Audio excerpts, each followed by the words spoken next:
danger became necessary, and I made the decision to evacuate the 3rd Precinct.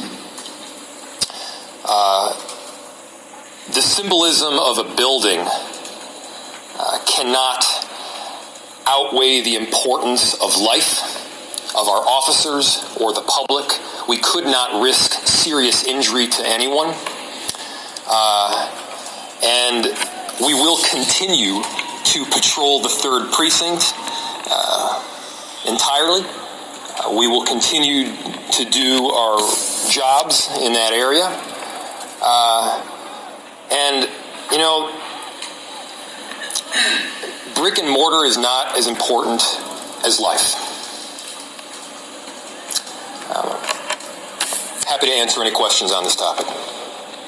Ma'am, at what point did you hear that did you receive word earlier in the day that people might be interested in protesting at or going into the 3rd Precinct? We have received reports regarding many attempting to get into the 3rd Precinct on numerous occasions, yes.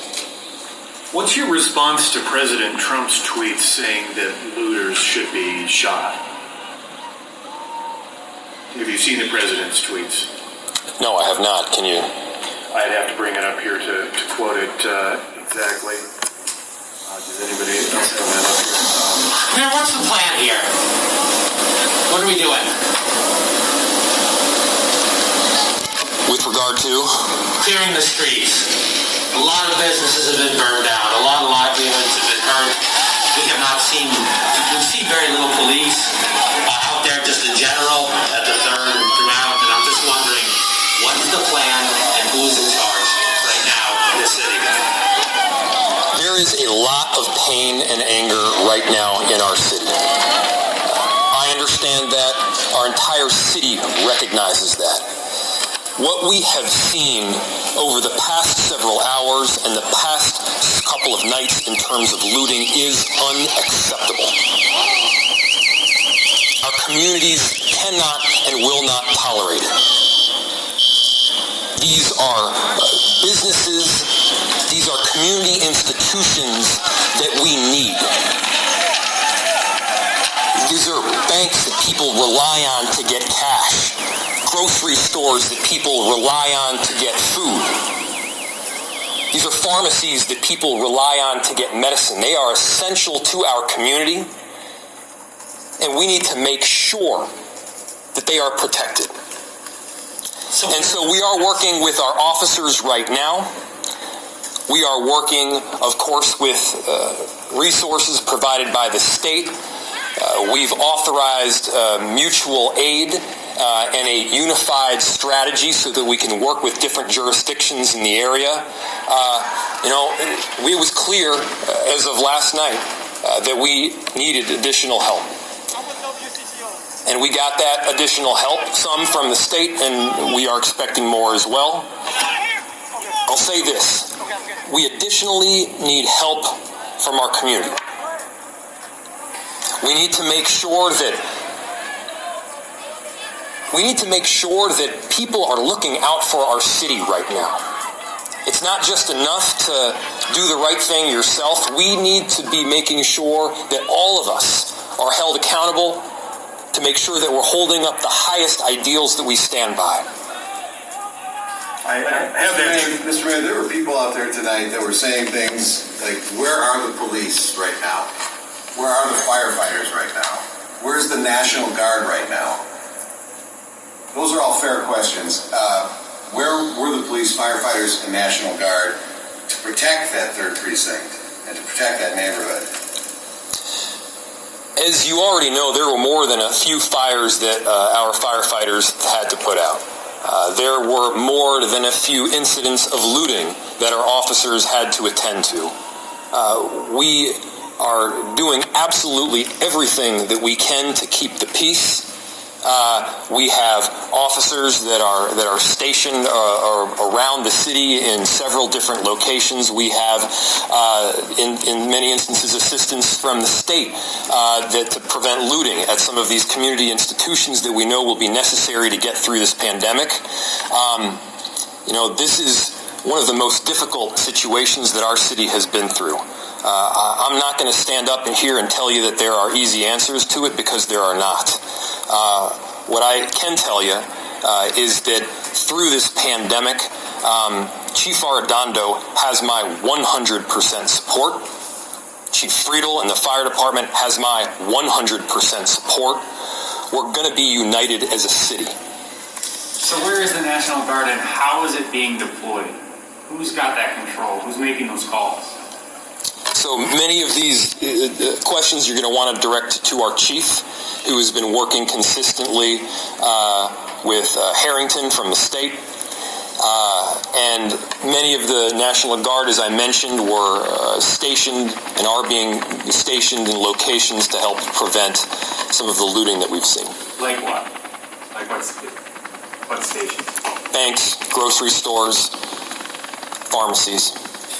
Mayor, I have the president's tweet here. He sent out two just in the last couple hours. One personally attacking you.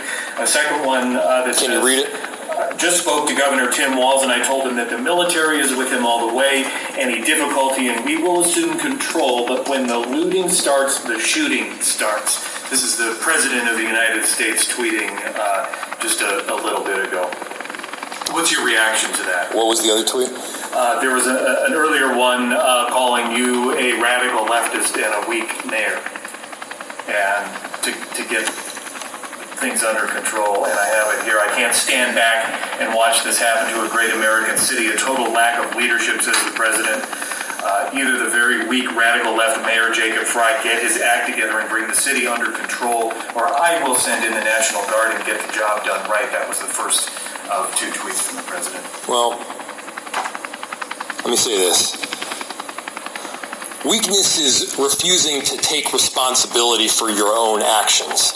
Weakness is pointing your finger at somebody else during a time of crisis. Donald Trump knows nothing about the strength of Minneapolis. We are strong as hell. Is this a difficult time period? Yes, but you better be damn sure that we're going to get through this. Mayor, some people have questioned whether you made a conscious decision to let people go into the 3rd precinct and offer it up as kind of one of these healing spots that you had referenced earlier in the day. Is that how you were approaching it? No. The decision that I made was for the safety of our officers and the safety of the public. The symbolism of a building cannot outweigh the importance of life. It's a decision that I did not take lightly. I understand the importance of a precinct, but we are able to regroup and continue providing the same service to the 3rd precinct as a geography. Mayor, at what point did you make that decision? I don't remember the exact time. Was it earlier in the afternoon or just a couple hours before it was taken? As situations started to escalate more and more, as we saw more and more people breach the perimeter, as we noted, we have to have our officers at many locations throughout the city to prevent looting and crime. It became obvious to me that safety was at risk. And it became obvious to me that we could take a different route that would better assist both the public as well as the safety of our police officers. Mayor, any idea how many officers were in that building when it was breached? You have to talk to the chief. And two, is there a calculus in terms of property versus engaging protesters or being more overt with force? Is there a decision-making process in terms of building versus engagement? I don't understand your question. I mean, you have a decision to make whether the building, the 3rd precinct in general, some of those businesses on that corner should just be let go, no police responding to it, or do you engage the protesters and clear them off the streets by, any means necessary, the tools that are at your disposal in terms of a heavily tooled urban police force, and I would imagine have the tools to clear streets. Yeah, I'm still not following. The decision comes down to public safety, period. So what do you tell the public? I'm going to take one more question, yep. So what do you tell the public in that community that doesn't have that precinct to work from to help protect the other homes or other businesses? The resources that we will offer to the people of the 3rd Precinct will continue, period. The building is just bricks and mortar. It's a building. What if it does get worse? You talked about the community needs the help, but what if they don't? What is that plan to address that? I've been in touch with Governor Walz at the state. Again, we have expressed the need for resources. We are appreciative already of the assistance that we've gotten in the form of state patrols, and as you know, we've requested the National Guard as well. And we anticipate that those resources will be increasing as well. Mr. Mayor, Thank you, everybody. Thank you, everybody. So there you go.